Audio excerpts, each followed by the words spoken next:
The Chennai shopping mall lo sensational Dasara triple Dhammaka. For gifts, combo offers, instant discounts.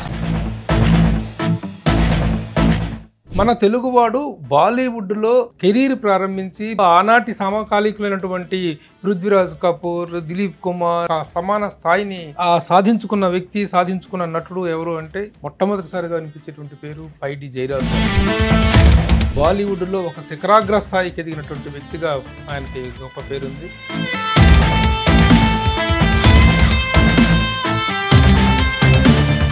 "1909లో పుట్టినటువంటి పైడి జయరాజు గారు బాలీవుడ్లో ఒక హీరోగాను, నిర్మాతగాను, దర్శకుడుగాను, ఒక ఫైట్ కంపోజర్గాను ఎన్నో విధాలుగా చేయటం, ఆయన తన ప్రతిభను నిరూపించుకోవడం కాకుండా ప్రతిష్టాత్మకమైన దాదాసాహెబ్ ఫాల్కే అవార్డును సాధించినటువంటి వ్యక్తిగా ఆయనకు తెలుగు సినిమా చరిత్రలో ఒక విశిష్ట స్థానం ఉంది.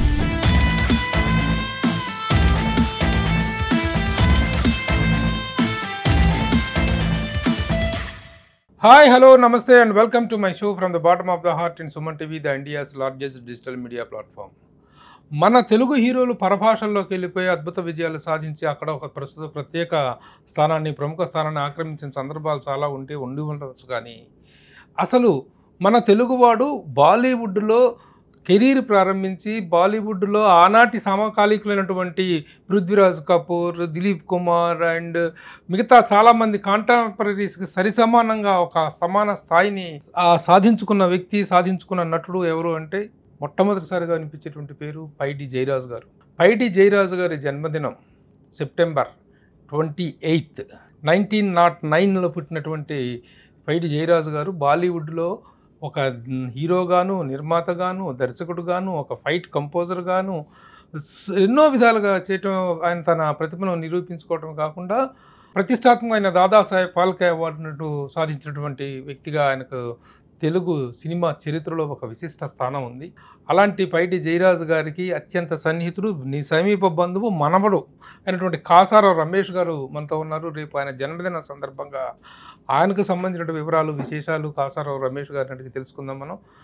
వెరీ నియరెస్ట్ రిలేషన్ వారిది. రమేష్ గారు నమస్తే అండి, వెల్కమ్ అండి. పైడి జయరాజు గారు నిజంగా ద ప్రైడ్ ఆఫ్ తెలుగు వాళ్ళకందరికీ కూడాను, ముఖ్యంగా తెలంగాణ ప్రాంతం నుంచి వెళ్ళి బాలీవుడ్లో ఒక శిఖరాగ్ర స్థాయికి ఎదిగినటువంటి వ్యక్తిగా ఆయనకి గొప్ప పేరుంది. వారితో మీ అనుబంధం ఏంటి? మీకు ఏ విధంగా ఆయన బంధుత్వం కుదిరింది? పైడి జయరాజ్ గారి బ్రదర్ డాటర్ని నేను మ్యారేజ్ చేసుకున్నాను. ఓహో, పైడి జయరాజు గారి అన్నయ్య కూతురు. అన్నయ్య మనవరాళ్ళు. జయరాజ్ గ్రాండ్ సార్, జయరాజు గారి గ్రాండ్ డాటర్ అనితారాజు గారిని మీరు మ్యారేజ్ చేసుకున్నారు. మీ మ్యారేజ్ దగ్గర నుంచి వారితో అనుబంధం. దాని ముందు మాకు రిలేషన్స్ వాళ్ళు యాక్చువల్లీ. మా అత్తమ్మ వాళ్ళంతా తిరుపతి వాళ్ళే. మ్యారేజ్ చేసుకున్న తర్వాత ఇదైంది. మేము మ్యారేజ్ అయినప్పుడు ఆయనకి వాళ్ళ వైఫ్ చనిపోయింది. జయరాజ్ వైఫ్ చనిపోతే ఆయన రాలేకపోయాడు మ్యారేజ్కి. ఓ, జయరాజ్ గారి వైఫ్ అంటే సావిత్రి గారు. ఓకే, సరే అని అప్పుడు మా మామగారు, సరే మా అబ్బాయి పుట్టినాడు, మా అబ్బాయికి ఫస్ట్ బర్త్డేకి రమ్మంటే వచ్చారు ఆయన. ఓహో, మ్యారేజ్కి మిస్ అయ్యారు కానీ ఫస్ట్ బర్త్డేకి మీ అబ్బాయి, మా అబ్బాయి బర్త్డేకి. ఓకే ఓకే, అదే ఆయన ఫస్ట్, అదే లాస్ట్. ఆయన ఉన్న ఇల్లే ఇప్పుడు ఆ బంగ్లా ఉంది కదా, శ్రీనగర్ కాలనీలో. శ్రీనగర్ కాలనీలో చాలా ఆస్తులు ఉన్నాయి వారికి. శ్రీనగర్ కాలనీ అంతా 65 ఎకరాలు వాడదే ల్యాండ్ సార్. 67 ఎకరాలు ఈ రోజున శ్రీనగర్ కాలనీలో 67 ఎకరాలు అండి. 65 ఎకరాలు మొత్తం. 65 ఎకరాలు. ఓహో, ఆ శ్రీనగర్ కాలనీ ఉన్న దేవాలయానికి సంబంధించిన స్థలం కూడాను. శ్రీనగర్ కాలనీ వెంకటేశ్వర స్వామి టెంపుల్ వీడదే. ఓహో, 5 ఎకర్స్ అది. ఓహో, అప్పుడు దొర డీజీపీ గారు ఉన్నప్పుడు ఆయన పక్కన కొండ ముందరంతా ఖాళీగా ల్యాండ్ ఉంటే అది సాయిబాబా ఆశ్రమం ఈ కడతానంటున్నాడు, మ్యారేజ్ హాల్ లాంటిది. ఆ గుడికి వెళ్ళి అప్పుడు వెంకటేశ్వర స్వామి టెంపుల్ ఒట్ట కొండ ఉండింది, కొండ పైన ఒక విగ్రహం ఉండింది అంతే. పెద్ద గుడి అంతా కూడా ఏం లేదు. మేము ఆ గుడి కూడా డెవలప్ చేస్తాము, ఈ సత్సాయి నివాసం కడతామని చెప్పి అప్పుడు ఐజే నాయుడు అని ఆయన కూడా మా పెద్దనాయన అవుతారు. ఆయన సాయిబాబాకి అడ్వైజర్గా ఉంటారు. ఐజే నాయుడు గారు అప్పుడు డీజీపీ దొర అని ఉండారు. వాళ్ళందరూ వచ్చి మా కన్విన్స్ చేస్తే అప్పుడు జయరాజ్ గారు కూడా కట్టుకోమని చెప్పారు. అదే ఇప్పుడు సత్యసాయి నివాసం. 70s మరి చెన్నారెడ్డి గారిని బాగా క్లోజ్గా ఉన్నాడంట. అంతా ఆంధ్ర వాళ్ళే అవుతా ఉన్నారు, తెలంగాణ వాళ్ళు అవడం లేదంటే ఈయనకి మేనత్ అవుతుంది. ఎవరు? సరోజినీ నాయుడు. సరోజినీ నాయుడు గారు the first Congress party president, national Congress party president ఆమె ఫస్ట్. అవునవును. ఆమె దగ్గరికి తీసుకుపోయారు. ఎవరు? మర్రి చెన్నారెడ్డి గారిని జయరాజ్ గారు ఆ ఫొటోస్ కూడా ఉన్నాయి, నెహ్రూ దగ్గర తీసుకొని ఇంట్రడ్యూస్ చేసినారు. అప్పటి నుంచి కొంచెం వాళ్ళు ఇదిగా ఉన్నారు. మర్రి చెన్నారెడ్డి ముఖ్యమంత్రి అవడానికి కూడా మాట సాయం చేశారు. అంటే ఎప్పటికీ ఈయన బాలీవుడ్ లో టాప్ పర్సనాలిటీ, బాలీవుడ్ లో టాప్ పొజిషన్. అప్పుడు తమిళ ఇండస్ట్రీ, తమిళనాడు మనకి హైదరాబాద్లో ఫిలిం ఇండస్ట్రీ లేదు అప్పుడు. 1984లో 1974లో నాగేశ్వరరావు ఈయన చాలా క్లోజ్ ఫ్రెండ్స్. అక్కినేని నాగేశ్వరరావు గారు. అక్కినేని నాగేశ్వరరావుని ఫస్ట్ పెట్టించినాడు. దాని ముందు సారథి స్టూడియో ఉండేది. అవును, సారథి స్టూడియో ఉండేది. ఇంకోటి భాగ్యనగర్ స్టూడియో స్టూడియో ఉండేది. పెద్దదిగా పెట్టించింది అన్నపూర్ణ స్టూడియోస్. ఈయన ప్రోద్బలంతోనే నాగేశ్వరరావుని కన్విన్స్ చేసి ఆ ల్యాండ్ అంతా దాంట్లో కూడా ఈయన అప్పుడు సీఎంతో చెప్పి, అప్పుడు సీఎం జలగం వెంగళరావు గారి టైంలో ఈయన మాట సహాయం కూడా ఉంది. వెంగళరావు గారిది, పైటి జయరాజు గారిది. ఓకే. తర్వాత ఫిలిం ఇండస్ట్రీ స్టూడియో కట్టినారు. ఆయనకి ఆర్టిస్టులు లేరని చెప్పేసి ఫిలిం ఇండస్ట్రీ హైదరాబాద్కి వస్తే ఆర్టిస్ట్ అందరూ ఇక్కడ ఉంటారు, మన ఆర్టిస్ట్ అందరూ మెడ్రాస్లో చాలా కష్టాల వాళ్ళ ఇండివిజువల్ లేకుండా.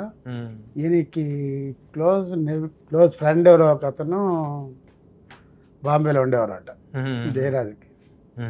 మెడ్రాస్లో ఉండేవారట. ఆయనకి ఆరోగ్యం బాగాలేదని చెప్పి ఏదో లెటర్ రాస్తే ఆయన పోయినాడు మెడ్రాస్కి. పోయినప్పుడు వాళ్ళు చాలా దీనస్థితిలో ఉండి చూసి మర్రి చెన్నారెడ్డిని సీఎం చేసి, సీఎం దగ్గర first signature film industry Hyderabad రావడానికి ఇప్పుడు ఈరోజు ఉండే ఫిలిం నగర్ అదంతా కూడా ఈయన హయాంలోనే, మర్రి చెన్నారెడ్డి హయాంలోనే అలాట్మెంట్ చేసింది ల్యాండ్ అంతా కూడా.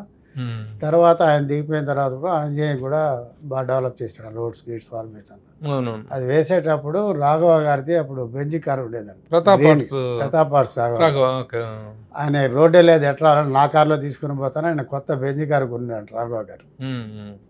వాళ్ళ సన్ కూడా చెప్పినాడు, కొత్త బెంజి కారు, రోడ్డే లేదు, ఆ రోడ్లో నేను రాను నడిచాను అంటే నా కారు ఎక్కువ అని చెప్పి రాఘవ గారు గ్రీన్ బెంజ్ కార్లు ఎక్కించుకొని వచ్చి ఫౌండేషన్ వేశారంట మర్రి చెన్నారెడ్డి గారు. ఫిలిం నగర్ హౌసింగ్ సొసైటీ ఆవిర్భావం కూడా అప్పుడే 79లో. ఎవరు కూడా యాక్చువల్గా మర్రి చెన్నారెడ్డి గారి టైంలో జరిగినంత మేలు మరి ఏ ముఖ్యమంత్రి సమయంలోనూ జరగలేదు.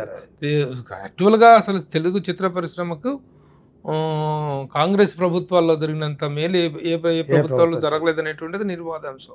There is no question. ఎందుకంటే నంది అవార్డుల స్థాపన దగ్గర నుంచి చూసుకున్న తర్వాత ఫిలిం నగర్ హౌసింగ్ సొసైటీ కానీ, ఎఫ్డిసి ఫిలిం డెవలప్మెంట్ కార్పొరేషన్ ఆవిర్భావం, ఇవన్నీ పరిణామాలు కూడాను ఎక్కువగా కాంగ్రెస్ గవర్నమెంట్స్లోనే ఎక్కువగా జరిగినటువంటిది అందరికీ తెలిసినటువంటి. హౌసింగ్ ప్రాజెక్ట్ హైదరాబాద్ రావడానికి మెయిన్ ముఖ్య కారకుడు పైడి జయరాజ్ గారు.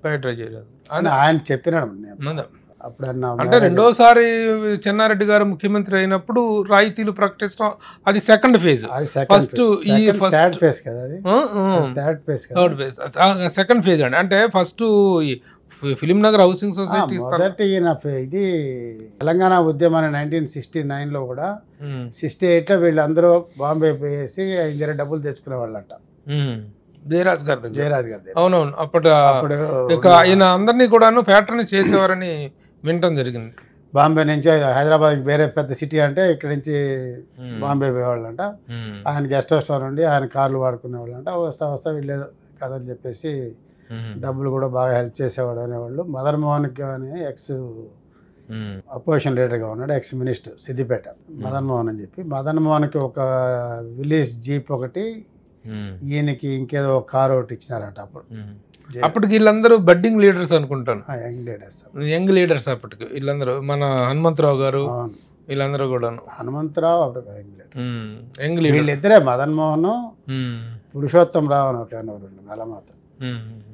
పురుషోత్తం రావు అని చెప్పింది పురుషోత్తం రావు, మదన్ మోహన్, జగన్నాథరావు, మాణిక్యరావు, వీళ్ళంతా మన దగ్గర ఉండేవాళ్ళు. మీరు కూడా కాంగ్రెస్ లో ఒక ప్రముఖమైనటువంటి వ్యక్తిగా ఉన్నారు కదా, మీరు నిర్వహించిన పోస్టులు ఏంటి కాంగ్రెస్ లో? మొట్టమొదటిసారి 83లో తిరుపతిలో all India youth Congress convention జరిగింది. ఎన్టీ రామారావు గారు తిరుపతిలో రాజీనామా చేసిన తర్వాత మేము ఆయన కంటెస్ట్ చేయమని చెప్పి, ఆయన మేము రాజీనామా ఆమోదించడం లేదు అన్నగారు అని చెప్పి మేము అబిడ్స్ ఇంట్లో చేస్తే లేదు అని చెప్పి ఆయన రాజీనామా చేసినాడు. చేసిన తర్వాత మేము ఢిల్లీ పోయినాం. ఊరికే ట్రైన్లో తిరుపతి నుంచి హైదరాబాద్ నుంచి ఢిల్లీ పోయినాం. వైఎస్ రాజశేఖర రెడ్డి పోయి అప్పుడు తిరుపతికి రావాలా అని చెప్పి Tirupati all India youth convention పెట్టించాం. 1983లో మొట్టమొదటిసారి రాజీవ్ గాంధీ అన్ని లక్షల మంది మీటింగ్ ఫస్ట్ టైం తిరుపతిలో 1983లో పెట్టాం. అప్పుడు నేను యూత్ కాంగ్రెస్ ప్రెసిడెంట్గా ఉన్నాను. అప్పటికప్పుడు నేను వైఎస్ అయిన ఏఐసిసి మెంబర్ చేశారు. ఆ ఏఐసిసి మెంబర్ కాదు, స్టేట్ వైస్ ప్రెసిడెంట్ చేశారు. చిన్నారెడ్డి ప్రెసిడెంట్గా ఉన్నాడు, నేను యూత్ కాంగ్రెస్ టౌన్ ప్రెసిడెంట్గా ఉంటే నన్ను state youth Congress vice president చేశారు. నలుగురిలో ఒకరిని నన్ను చేశారు. తర్వాత ఇందిరాగాంధీ, అప్పుడు హమారా ప్రధానమంత్రి రాజీవ్ గాంధీ అని మేము స్లోగన్స్ వేసాం. అక్కడ రాజీవ్ గాంధీ స్పీచ్ ఇచ్చేటప్పుడు యాజ్ ఏ యూత్ కాంగ్రెస్ ప్రెసిడెంట్గా ఒక్కసారిగా యూత్ అంతా హమారా ప్రధానమంత్రి, హమారా మమ్మీ ప్రధానమంత్రి అని చెప్పి రాజీవ్ గాంధీ అన్నాడు. నేనే హమ్కు ప్రధానమంత్రి నువ్వే అని మేము స్లోగన్స్ వేసాం. అది మేము ఏ వేళలో అన్నామో ఏమో తెలియదు. అది ఆ మీటింగ్ అయిన 4-5 monthsకి అంతా ఇందిరాగాంధీ చనిపోవడం, రాజీవ్ గాంధీ ప్రైమ్ మినిస్టర్ అయిన ఒక 1 monthకి ఏమో ఢిల్లీకి పోయాం. ఢిల్లీకి పోయింటే అప్పుడు శివశంకర్ అంకుల్ ఉన్నాడు. ఆ రోజు రాజశేఖర రెడ్డి రాజీవ్ గాంధీ కలవడానికి టైం దొరకలేదో తెలియదు. సరే శివశంకర్ అంకుల్తో కూడా మేము రాజీవ్ గాంధీ తెలిపాం. పోతే తిరుపతి నుంచి శాలవా లడ్డు ఇచ్చారు. వెరీ గుడ్ అని చెప్పి ఆయన అప్పుడే జార్జి ఉన్నాడు. జార్జికి చెప్పి నాకు all India youth Congress AICC member వేశారు అప్పుడు నాకు. ఓకే ఓకే ఓకే అది దట్ ఈస్ రాజకీయ ప్రస్థానం. అంటే ఎక్కువగా పూర్తిగా స్థాయి కాలం రాజకీయాల్లో కొనసాగినట్లేరు మీరు? పూర్తిగా అంటే నేను యూత్ కాంగ్రెస్ ప్రెసిడెంట్గా ఉన్నాను, జిల్లా ప్రెసిడెంట్గా ఉన్నాను, స్టేట్ వైస్ ప్రెసిడెంట్గా ఉన్నాను, జనరల్ సెక్రటరీగా ఉన్నాము, ఏఐసిసి మెంబర్గా ఉన్నాము. నాకేమైందంటే అక్కడ కంటెస్ట్ చేయాలంటే అప్పుడు నాకు రామారావు టికెట్ ఇచ్చారు. ఆయన కంటెస్ట్ రిజైన్ చేయగానే మీరు చండి అంటే నాకు అప్పుడు 3-4 months ఏజ్ డిఫరెన్స్ తక్కువ ఉంది. అప్పుడు చంద్రబాబు నాయుడు కూడా ఆయన రావాలని రామారావు ఒప్పుకోలేదు.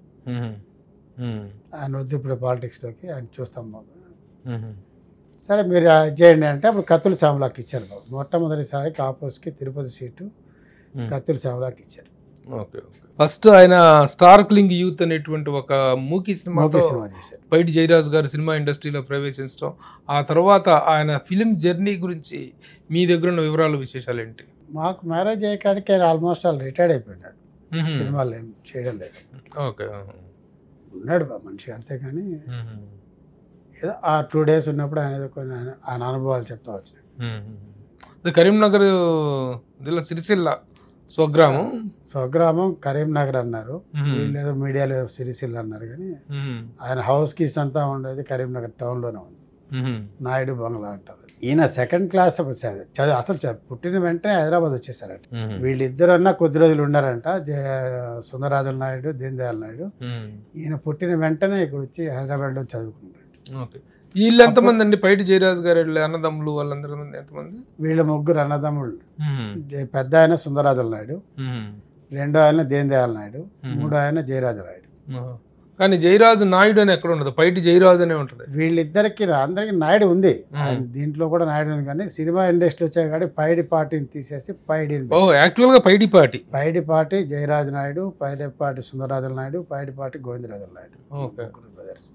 ఈయన పైడి బాంబే అక్కడికి వెళ్ళి దాన్ని షార్ట్ చేసి పైడి జయరాజు అని పెట్టారు. పైడి జయరాజు షార్ట్ నాయుడు తీశారు, పార్టీ తీసేసారు. Okay okay. ఎంతమంది అండి వాళ్ళ 3 అన్నదమ్ములు? ఈయనకి ఎంతమంది పిల్లలు అండి? ఈయన సావిత్రి గారు అనేటువంటి ఆవిడ ఆర్టిస్టే కదా? కాదు ఆర్టిస్ట్ కాదు. ఆమె పృథ్వీరాజ్ కపూర్కి సిస్టర్ చదువుతున్నారు. పృథ్వీరాజ్ కపూరే పెళ్లి చేశారంట. పృథ్వీరాజ్ కపూర్ పెళ్లి చేశారు. సావిత్రి అంటే కజిన్, పృథ్వీరాజ్ కపూర్ గారి కజిన్ అయ్యి. పృథ్వీరాజ్ కపూర్ క్లోజ్ రిలేషన్ అంట, సంథింగ్. Okay okay. నెవీనో సంథింగ్. Okay okay okay. ఈయనకి 2 పిల్లలు? ఈయనకి 2 పిల్లలు, ఈయనకి 2 కొడుకులు, 3 కూతుళ్ళు.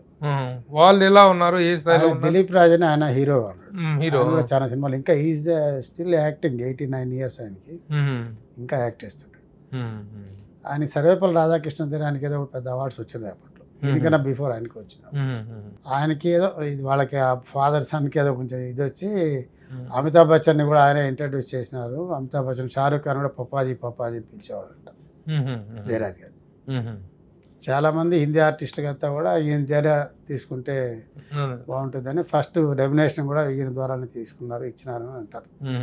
అంటే పైడి జయరాజు గారికి సినిమా ఇండస్ట్రీలో ముఖ్యంగా బాలీవుడ్లో ఉన్న గ్రిప్, ఎందుకంటే మూకీల నుంచి టాకీలకు వచ్చి మూకీల్లో నెంబర్ ఆఫ్ ఫిల్మ్ చేశారు. అట్ ద సేమ్ టైం టాకీల్లోకి వచ్చిన తర్వాత కూడా ఒక ఆల్రౌండర్ ఆయన. అప్పట్లో ఇవంతా ఏమి లేవంట, డూప్స్ లేదండి, డూప్స్ లేకుండా ఆయన సొంతంగా చేసేవాడు. అవునండి, ఫైట్ సీన్స్ అవన్నీ కూడా ఫైట్ సీన్స్ అంతా బాగా చేసేవాడు అంట. First action hero of India అనేటువంటి క్రెడిట్ ఆయనకు మాత్రమే దక్కింది. ఇంత గొప్ప చరిత్ర కలిగినటువంటి వ్యక్తి. ఈ బుక్స్ చూస్తున్న శ్రీకాంత్ గారు రాసింది, ఇది టి శ్రీకాంత్ గారు చాలా గొప్పగా రచించారు. ఇందులో బుక్స్, ఈ కలెక్షన్స్ అవన్నీ చూస్తుంటే కూడా చాలా ఆశ్చర్యంగా అనిపిస్తుంది. Wonderful book. పాప అబ్బాయి చాలా చాలా కష్టపడి more than 6-7 years 100 years back photos దొరికేది కష్టం కదా. అవునవును. ఆ పూనా ఫిల్మ్ ఇన్స్టిట్యూట్లో యాక్చువల్ మా ఇంట్లో దీంట్లో కూడా లేవు అవి. ఒక సినిమా గురించి కూడా చాలా వివరంగా రాశారు. సినిమాలన్నిటి గురించి కూడా చాలా వివరంగా రాశారు. Really the first action hero of Bollywood అనేటువంటి దానికి నిదర్శనంగా ఉందన్నమాట చూస్తుంటే కూడా. అలాగే దీని తర్వాత ఇంకొక పుస్తకం కూడా వచ్చింది, అది మన మినిస్టర్ పొన్నం ప్రభాకర్ గారి బ్రదరు పొన్నం రవిచంద్ర రాసినటువంటిది. ఇది కూడా ఒక అద్భుతమైన ఫోటో గ్యాదరింగ్. ఇది first time Dadasaheb Phalke award ఆయన తీసుకున్నప్పుడు ఫోటో ఇది 1980లో. Is the second recipient of Dadasaheb Phalke. Telugu వాళ్ళలో బిఎన్ రెడ్డి గారి తర్వాత రెండో వ్యక్తి ఈ దాదాసాహెబ్ ఫాల్కే అవార్డు తీసుకున్నటువంటి రెండో వ్యక్తి. చాలా గొప్ప జర్నీ అండి. కానీ ఎందువల్లనో ఎక్కువగా బాలీవుడ్ లో ఉండటం వల్ల తెలుగులో ఎక్కువ బాలీవుడ్ వెళ్ళిపోయాడు. టాలీవుడ్ కానీ తెలుగు సినిమాలో చేయలేదు. కానీ బహుభాషా నటుడు ఈయన చేసినన్ని ఇతర భాషల్లో ఏ హీరో చేయలేదు. 7 లాంగ్వేజెస్, బెంగాలీ, భోజ్పూరి, కొంకణి, మలయాళం, ఈ విధంగా అన్ని భాషల్లో కూడా 11 భాషల్లో దాదాపు ఆయన సినిమాలు చేయటం అనేటువంటిది గొప్ప విషయం. వాళ్ళు పృథ్వీరాజ్ కపూర్ వాళ్ళంతా కూడా ఓన్లీ హిందీ, మరాఠీ చేశారు, అంతవరకు చేశారు తప్ప వాళ్ళు ఇన్ని భాషల్లో చేసినటువంటి వాళ్ళు కాదు. నిజంగా తొలితరం ఇండియన్ సినిమాకి ఒక గొప్ప రిప్రజెంటేటివ్గా ఒక తెలుగువాడు ఉండటం అనేటువంటిది చాలా గర్వకారణమైనటువంటి విషయం. కానీ ఎక్కువగా బాలీవుడ్లో సెట్ అవడంలో ఇక్కడ ఎక్కువ ఫోకస్ కాలేదు. తెలుగులో ఒకే ఒక సినిమా చేశారు నిర్మాతగా. హిందీ బాలీవుడ్ లో నిర్మాతగా మాత్రం ఒకే ఒక సినిమా చేశారు. ఒకటిగా చాలా చేశారు. నిర్మాతగా చేసింది ఒకటేనండి, డైరెక్టర్గా చేశారు. డైరెక్టర్గా 4 సినిమాలు చేశారు. నిర్మాతగా మాత్రం ఒకే ఒక సినిమా చేయడం జరిగింది. ఆయన అప్పుడు మా అబ్బాయిని బర్త్డేకి వచ్చిందో చెప్పాడు,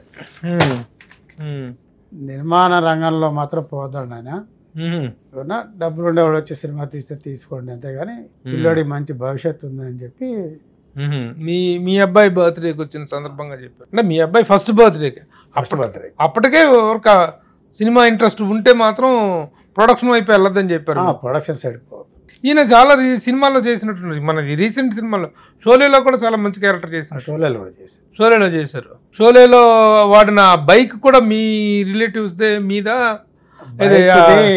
మా అంకులు నేను బెంగళూరు పోతా ఉన్నాము. అప్పుడు ఆ కొండల దగ్గర షోలే షూటింగ్ జరుగుతూ ఉండేది. ఎవరో ఒక అతను వచ్చి ఈ బైక్ బాగుంది అని షూటింగ్లో చూపిస్తా ఉంటే మేము హ్యాపీగా ఓకే అన్నాం. షూటింగ్లో బేబీ రాజు చిన్న బైక్, ఆ బైక్ నాదే. అదే కదా ఏ దోసితి సాంగ్ ఇద్దరిది పాట పాడతా ఆ బైక్ మీద. ఓహో ఓకే. దాంట్లో కూడా ఈయన యాక్ట్ చేశారు. షోలేలో యాక్ట్ చేశారు పైడి జయరాజ్ గారు. ఓకే. అందుకే ఇంత విస్తృతి కలిగినటువంటి వ్యక్తి, ఇంత wide the first action hero of India అనేటువంటి ఒక గొప్ప క్రెడిట్ ఉన్నటువంటి వ్యక్తి కాబట్టి సరైనటువంటి గుర్తింపు రాలేదు. తెలంగాణ వచ్చిన తర్వాత మళ్ళీ ఆయన కీర్తిని మళ్ళీ ఒక గొప్పగా ఆవిష్కరించడం కోసం ప్రభుత్వాలు కూడా ప్రామిసులు చేసినాయి. గతంలో కేసీఆర్ ప్రభుత్వం కూడా ఆయన పేరు మీద ఇస్తానని చెప్పారు. అప్పుడు కేసీఆర్ ఉన్నప్పుడు ఆ బుక్ తయారు చేసింది. అవునవును. అవార్డు ప్రతిష్ఠించి ఫస్ట్ అవార్డు కే విశ్వనాథ్ గారికి ఇచ్చినట్టు. కే విశ్వనాథ్కి ఇస్తామని చెప్పి సీఎం కేసీఆర్ గారు చెప్పడం జరిగింది. అమితాబ్ బచ్చన్ ని చిరంజీవి గారిని పిలిచి కంకణంతో కూడా చేపించారు. అప్పుడు ఆ 3 days బిఫోర్ అమితాబ్ బచ్చన్ గారికి కరోనా రావటం. అప్పుడు కరోనా టైంలో పబ్లిక్లో బాగుండదు, మనం నెక్స్ట్ గవర్నమెంట్లో మనం సినిమా ఇండస్ట్రీకి మంచి ప్రాముఖ్యత ఇస్తాం. ఇంకా ఈసారి మనం ఇంట్లోనే చేసి విశ్వనాథానికి బాగా. దాని ముందు ఒక 2-3 months బిఫోర్ కేసీఆర్ గారు విశ్వనాథ్ ఇంటికి కూడా పోయేసి వచ్చాడు. ఇంటికి వెళ్ళేసి వచ్చారు. అవునవును. ఆయన్ని జయరాజ్ అవార్డు ఇస్తానని కూడా ఆయన చెప్పేశాడు. అవును, అది చెప్పినాడు కరోనా బిఫోర్, కరోనా టైంలో ఆయనకి విశ్వనాథ్కి జయరాజ్ అవార్డు ఇస్తామని చెప్పినారు. పారితోషికం కూడా ఏదో చాలా ఇస్తామని కూడా చెప్పారు. అంతలోపల గవర్నమెంట్ పోయింది. తర్వాత వచ్చిన గవర్నమెంట్ కూడా పైడి జయరాజ్ అవార్డు అనౌన్స్ చేసింది. అనౌన్స్ చేసింది. ఆ బుక్ కూడా మన రేవంత్ రెడ్డి గారు ఆవిష్కరించినాడు. ఆవిష్కరించిన రోజే జయరాజ్ గారి ఫిలిం ఇన్స్టిట్యూట్ ఆయన పేరుతో పెడతాము, ఆయన విగ్రహం పెడతాము, ఈ నంది అవార్డ్స్ బదులు జయరాజ్ అవార్డ్స్ ఇస్తామని 3 ప్రామిస్ చేశాడు. అది ఏదో అనివార్య కారణాల వల్ల లాస్ట్ మినిట్లో అది గద్దర్ అవార్డ్స్గా మారుతుంది. దాంట్లో మెయిన్ అవార్డు మళ్ళీ సింగిల్ అవార్డు మణిరత్నంకి ఇచ్చి పైటి జయరాజ్ అవార్డు నేషనల్ అవార్డుగా చేసి దాన్ని పైటి జయరాజ్ అవార్డు టు మణిరత్నం ఇవ్వడం జరిగింది నేషనల్ అవార్డుగా. అలాగే రవీంద్ర భారతి మినీ హాల్ను కూడాను రవీంద్ర భారతి పైన పాత ఇదేదంటే దాన్ని అంతా చేపించి దాన్ని మినీ స్టూడియో పెట్టారు. ఈ చిన్న చిన్న కళాకారులు డైరెక్టర్లు తీస్తున్న సినిమాస్ అంతా కూడా ఫ్రీగా ఇస్తున్నారు. సాటర్డే సండే ఈ చిన్న చిన్న సినిమాలు తీస్తారు కదా, వెబ్ సిరీస్ అవన్నీ ఫ్రీగా వేసుకోవచ్చు. పైడి జయరాజ్ హాల్ అని థియేటర్ అని పెట్టి ఒక యాక్టర్గానే కాకుండా సినిమా ఇండస్ట్రీలో కూడా ఒక లీడర్గా కూడాను ఆయన బాలీవుడ్లో చాలా చక్రం తిప్పినటువంటి వివరాలు ఉన్నాయి. దానికి సంబంధించిన వివరాలు ఏమున్నాయి మీ దగ్గర? ఆయన సినీ కార్మికుల కోసం చాలా ఫైట్ చేసేవాడు.